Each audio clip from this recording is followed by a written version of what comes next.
বিশাল মাপের একজন বিজ্ঞানী। কি মাপের? সম্মানিত বন্ধুগণ আমার, বিশাল মাপের একজন বিজ্ঞানী। তার নাম কি?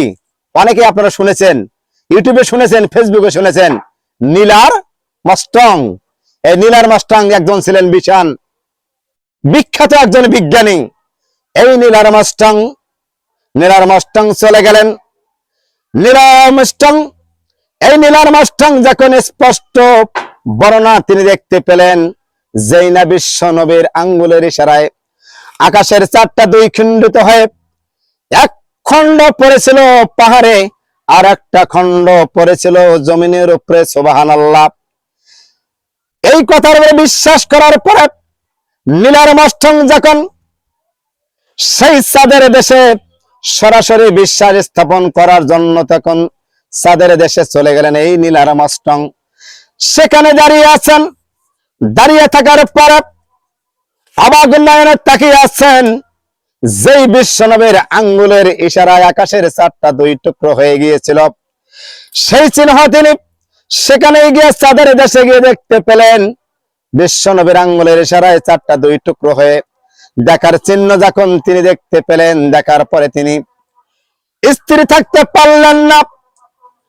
এখানে শব্দ শুনতে পেলেন, হাইয়া আলাস সালাত, আসো নামাজের দিকে, হাইয়া আলাল ফালাহ, আসো কল্যাণের দিকে। এইরকম যখন শব্দ সেই জায়গায় তিনি শুনতে পেলেন, সেই চাঁদের দিকে গিয়ে এই শব্দগুলো যখন তিনি শুনলেন, শোনার পরে যখন কিছুটা তার অন্তরে ইসলামের জন্য গোটা শরীরটা তার ঝাঁকুনি দিয়ে উঠলো, কাঁপুনি দিয়ে উঠলো। আমি পৃথিবীর জমিনে আমি শুনেছি বিশ্বনবী মুহাম্মদ সাল্লাল্লাহু আলাইহি ওয়াসাল্লামের আঙ্গুলের ইশারায় আকাশের 4টা 2 টুকরো হয়ে গিয়েছিল, আমি শুনেছিলাম। কিন্তু চাঁদের দেশে এসে দেখার পরে দেখলাম সেই আঙ্গুলের ইশারায় যে আকাশের 4টা 2 টুকরো হয়ে গিয়েছিল, সেই চিহ্ন আমি সরাসরি সেই চাঁদের মধ্যে দেখতে পেলাম। সুবহানাল্লাহ। এই নীল আর্মস্ট্রং যখন দুনিয়ার জমিনে যখন চলে আসলেন, বহরে যাচ্ছিলেন কিংবা সফরে যাচ্ছিলেন, হঠাৎ করে একই সময় তিনি শুনতে পেলেন, হাইয়া আলাস সালাহ, আসো নামাজের দিকে, হাইয়া আলাল ফালাহ, আসো কল্যাণের দিকে। ওই জায়গায় শুনেছিলেন এইরকম শব্দ।